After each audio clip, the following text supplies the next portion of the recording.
A graça e a paz do Senhor Jesus sejam contigo todos e tudo que você tem colocado diante da presença de Deus.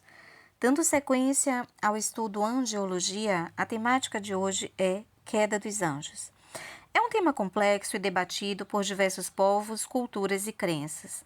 Vimos que desde o pecado de Adão e Eva, houve intervenção de um ser que os induziu a desobedecer as ordenanças de Deus. Em Gênesis, a serpente é identificada como Satanás, a quem os livros no Novo Testamento denominam de o diabo ou o dragão. Este foi o anjo caído que coordenou a rebelião de 1/3 dos anjos, porém Deus não os poupou. Podemos ver em 2 Pedro, capítulo 12, versículo 4. O pecado foi, é e sempre será uma oposição à santidade, à pureza, à soberania de Deus. Deus nos deu, assim como deu aos anjos, o direito de escolha e o livre-arbítrio.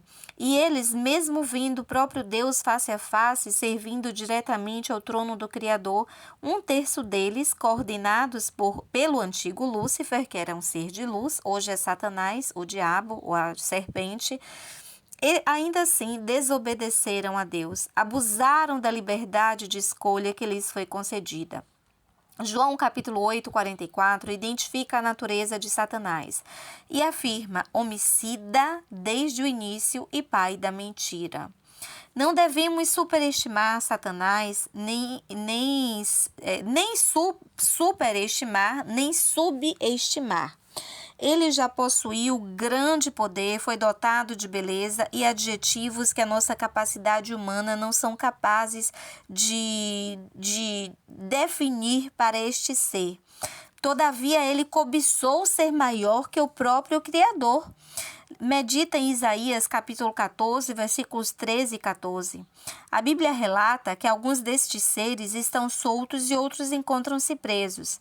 Em Mateus capítulo 4, versículo 11, vimos a ousadia, a audácia de Satanás, o diabo, a tentar o próprio Jesus Cristo quando veio em forma corpórea. Mesmo sendo Deus, ele se fez carne, ele veio como homem, mas não perdeu a sua deidade. E o momento no qual o Senhor Jesus, ele estava em jejum, em uma fraqueza física, mesmo sendo Deus, ele estava como homem, ele foi tentado por Satanás. Então, se Satanás tentou o próprio Deus, imagina a mim e a você. Como eu disse, nós não devemos superestimar e nem subestimar. A palavra do Senhor nos relata que ele foi ao trono de Deus apontar Jó e outros irmãos, e ainda assim ele faz comigo e com você. Então, meu irmão e minha irmã, se existe em seu coração altivez, cobiça, vaidade, orgulho, prepotência, confessa, pede perdão e auxílio do Espírito Santo de Deus e se coloca na posição de vaso, porque se o oleiro quiser, vai ser preciso refazer esse vaso para que o vaso venha a ser um vaso de honra na presença do oleiro. Muitos perguntam, por que Deus não perdoou Lúcifer? Bem, porque ele era dotado de livre-arbítrio e ele escolheu se rebeliar e ele não se arrependeu. Aí é que está o ponto principal, não houve arrependimento. E ele lutou contra a criação de Deus, que somos nós, a fim de destruí-la. A rebelião em si foi um ato de orgulho, inveja, um desejo de poder, um anseio de usurpar o trono de Deus. O livro de Apocalipse descreve como será a batalha dos anjos, afirmando que o dragão, a antiga serpente, é derrotado. Ou seja, ele não será, ele já é derrotado. Assim prevalecerá o reino e a primazia de Deus. Em latim, o nome Lúcifer significa portador de luz. Este era o nome que ele possuía. Atualmente é Satanás, o diabo, a serpente, e ele era Lúcifer, anjo de luz, obviamente antes da sua rebelião e queda. Segundo Pedro, os anjos caídos estão aguardando a execução da sentença, visto que eles já foram sentenciados. A Bíblia indica que Lúcifer foi lançado do céu com os demais que se rebelaram contra Deus. E, todavia, mas não há uma confirmação exata de quando isso ocorreu, mas, segundo alguns livros, nós podemos ver, por exemplo, Lucas capítulo 10, versículo 18, onde relata: Vi Satanás cair do céu como um relâmpago. Isaías capítulo 14, versículos 12 a 15, descreve a queda de Satanás. Apocalipse capítulo 12, versículo 9, João relata que o dragão foi lançado para a terra. Referências a demônios podem ser vistas também em Marcos capítulo 8, 38 e Marcos capítulo 9, versículo 25. João capítulo 8, versículo 44, descreve Satanás como enganador e mentiroso. Daniel capítulo 8, versículo 10, diz que ele, ou seja, o diabo, se engrandeceu até contra o exército do céu. Se ele se engrandeceu contra o próprio Deus, imagina contra o exército de Deus. Ezequiel revela, em seu capítulo 28, versículos 13 a 19, que Lúcifer era inteligente, formoso, dotado de luz e o orgulho o levou à derrocada. A vaidade o levou à derrocada. O desejo, a ganância pelo trono de Deus o levou à derrocada. O próprio Jesus afirmou: meu reino não é deste mundo. João capítulo 18, versículos 36 ao 38.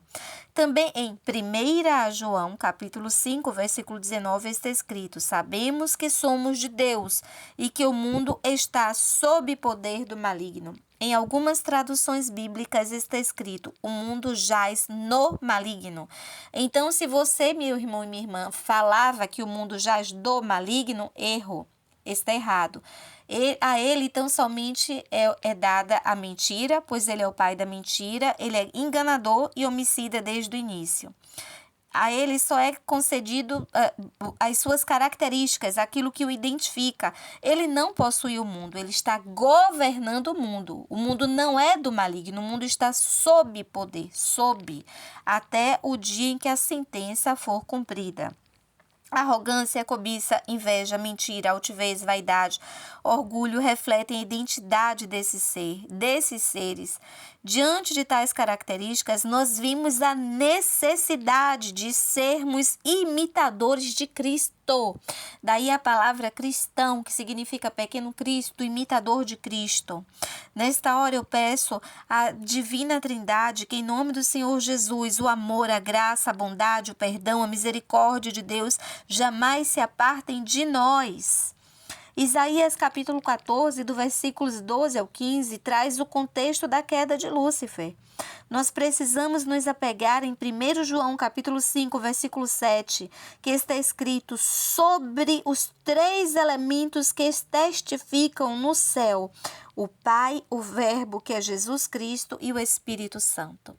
E Jesus afirma: eu venci o mundo. E nele, com ele, por ele, para ele, nós somos mais que vencedores. Para tanto, existem condicionantes. Em todos os instantes, nós precisamos olhar, orar e vigiar. Pois o vil tentador, ele tenta sim. 1 João 5,19. Sabemos que somos de Deus e o mundo jaz no maligno. Todavia, Cristo venceu e porque Ele vive, nós podemos crer no amanhã. Porque Cristo vive, nós temos a convicção de que Ele é o nosso Redentor e que com Ele nós somos mais que vencedores. Porque Cristo vive, está escrito: para isso se manifestou o Filho de Deus, para desfazer as obras do diabo. Então não tema, todavia não subestime nem superestime, porque se estes seres, ainda que viviam servindo ao trono de Deus, eles viam Deus face a face, se rebelaram contra Deus, imagina contra mim, contra ti.